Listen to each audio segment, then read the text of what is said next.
Joburg MMC for Housing, Mlungisi Mabaso, visited Ginger Park Informal Settlement yesterday along Witkoppen Road. That's north of Johannesburg yesterday. It's along that Bryanston sort of four-ways area. Mabaso was there to assess readiness for relocation following safety and business concerns due to a reported increase in crime in that area. Mabaso joins me now for a further conversation on this. MMC, thank you so much for the time. Really appreciate it. We're going to forgive the T-shirt this morning. But if we do get into this overall, I mean, and I was able to actually see an interaction that you had with one of the residents when it comes to what they're now wanting just for this relocation. I don't know if you're able to just share with us what it is you saw yesterday. Good morning. Thank you very much, Pagatwayo. Greetings to yourself and the viewers at home. We went for a site inspection yesterday, but also to assess the area, considering that there is a plan for the relocation.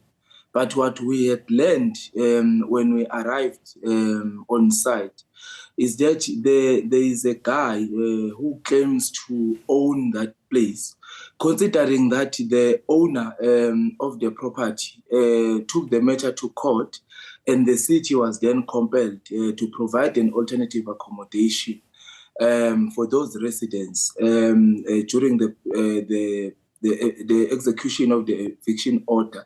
And we are given up until the end of February next year to eradicate that particular informal settlement.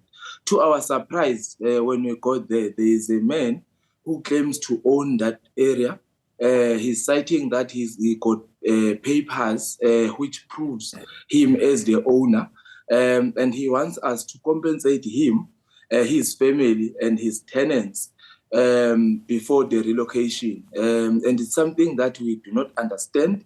We're a bit confused by that because it's something that we did not expect when we went there, and it's something that we are going to deal with because we want to deal with these, assertions now from the hijackers to think that, they are owning, the city of Johannesburg.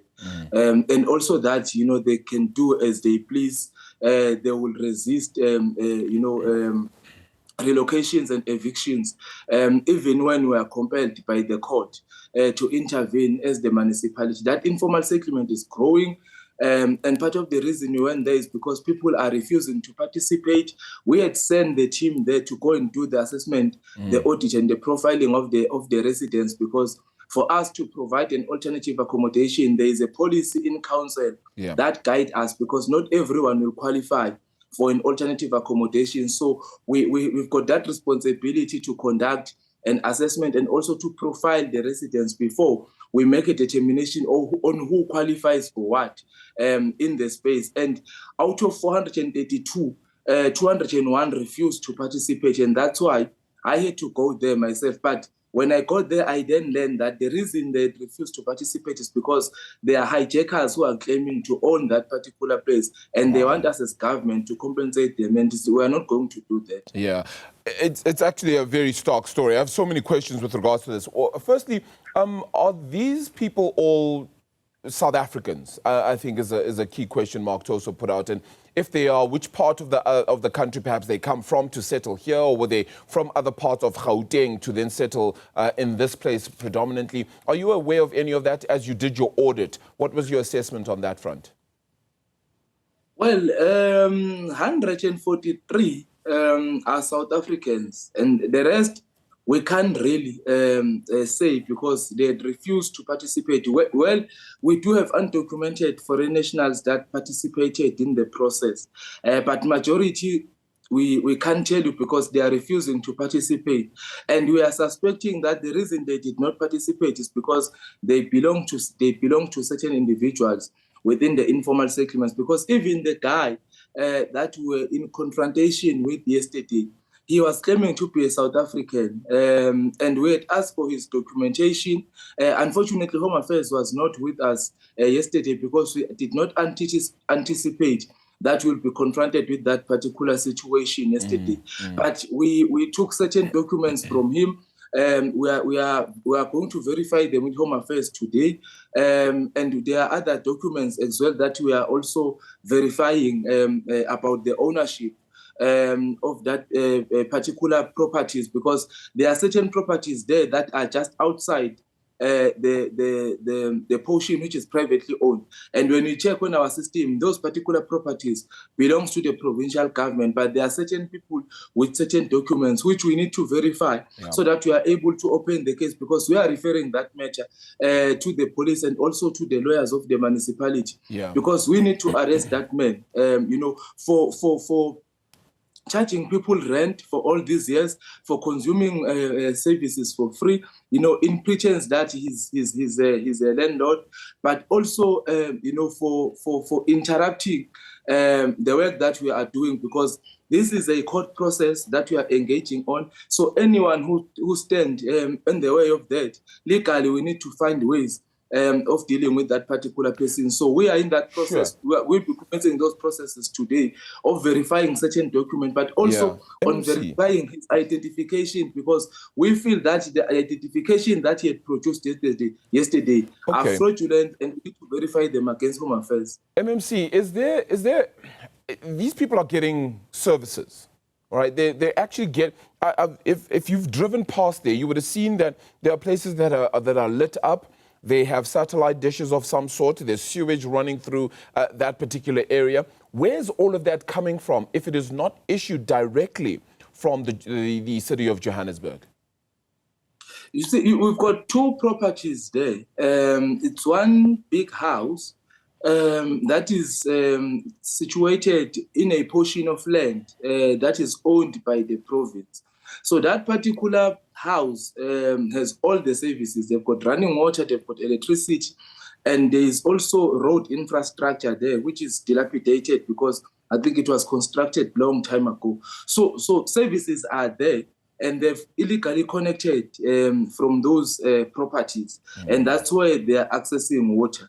And then there's a complex just adjacent to the informal settlement. It is well secured, but we suspect that some of the residents might have connected as well from the infrastructure of that particular complex. So there is a lot of assessment and investigations that we are doing on the ground, because what had happened previously is that we were confronted with the court order, having not been to an area to conduct our own assessment so that we are able to understand what is happening within that particular informal settlements. But what we discovered yesterday is that there are a lot of illegal activities that are happening. Well, it's something that you will expect, because in most of the informal settlements, there are illegal activities. But what is happening there, it's beyond what we could have imagined before we went there.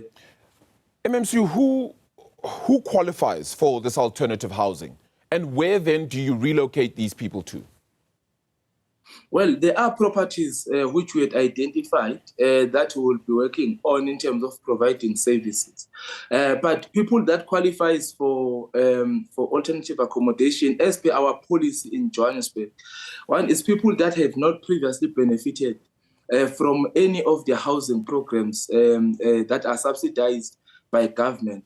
You must be a South African citizen, and you must be a person that earns below 3,500, because you would not have financial capacity to find accommodation for yourself. So anyone who's working, earning above 3,600, that person do not qualify for an alternative accommodation in a normal eviction. Well, with an evacuation, it's a different case altogether, because where you are expected to just move everyone out of the space, because it might be environmental issues, it might be because the building has been condemned and so forth. So with that, you move everyone out, and then after a certain period of time, then they are compelled to find accommodation for themselves. But with a normal eviction, that's why you need to do that assessment so that you are able to determine those that will be rendered homeless when the eviction occurs, because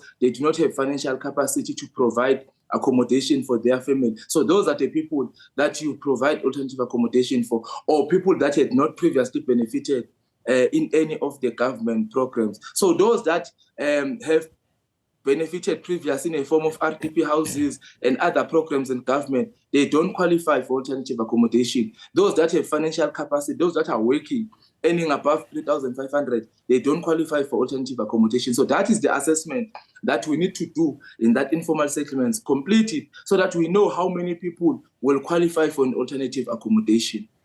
Yeah, it's going to be very important to do that. But what about those that then aren't South African? What happens to them? Because as you said, they'll just pop up somewhere else and having created their own informal settlement too. And also what happens to those that are earning less than 3,000 or earning more than 3,500 but still can't afford to get themselves housing? What happens to them? Well, the policy says because we've got different typologies within human settlements. So you've got your low cost, you've got your social and other housing typologies where we can refer them, assist them with the application, and when there are spaces, then we can then allocate them into those houses. But our policy is very clear because we only assist when the person will be rendered homeless. And that's what even the constitutional judgment which compels the local authority to provide alternative accommodation says that you need to do an assessment. So if there's a risk for homelessness, that's where then the local authority must provide an alternative accommodation. So it's not a blanket approach where you just provide because there's an eviction. It doesn't work like that. And even our policy, because part of the things that the constitutional court judgment compelled the city to do was to formulate its own alternative accommodation, the provision of alternative accommodation policy, which we're able to do in 2021. And since then, we've been guided by that particular policy in provision of alternative accommodation in Johannesburg. Foreign nationals, Home Affairs, will then have to come and see how they best deal with that, because every time when we conduct these operations, when we do evictions, when we work on providing alternative accommodation, we always work with Home Affairs and they are able to assist us. But when Home Affairs is not there, law enforcement agency is able to invoke Section 41 of Immigration Act, which empowers the law enforcement agencies to deal with the foreign nationals within the country. Then they will take them to the police station for processing, and that's where Home Affairs then come in that process. So we are going to work with Home Affairs in this regard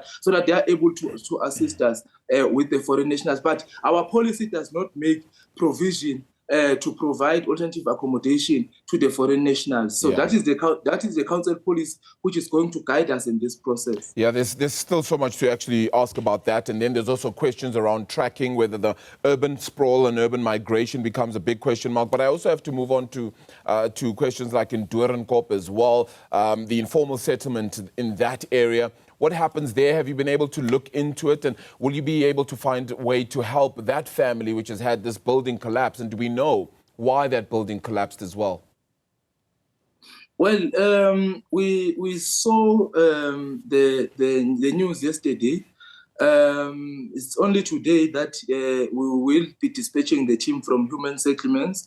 Even though there is not much as human settlements we can do in the area after the investigation has been completed, because we still need to understand whether the structure there had approved a business plan. So development planning and EMS in the city assist with that matter, because they need to conduct an investigation to determine how the structure was constructed in the first place, whether the structure is compliant with the building control of the city of Johannesburg, but also if the area as well is proclaimed as a formalized township. So there are a lot of investigations that must be conducted before we could arrive at a determination of the assistance and the intervention that the government can put in there. But development planning and EMS are working on the matter, and they will advise us once the matter has been finalized. But Department of Human Settlements, because it talks to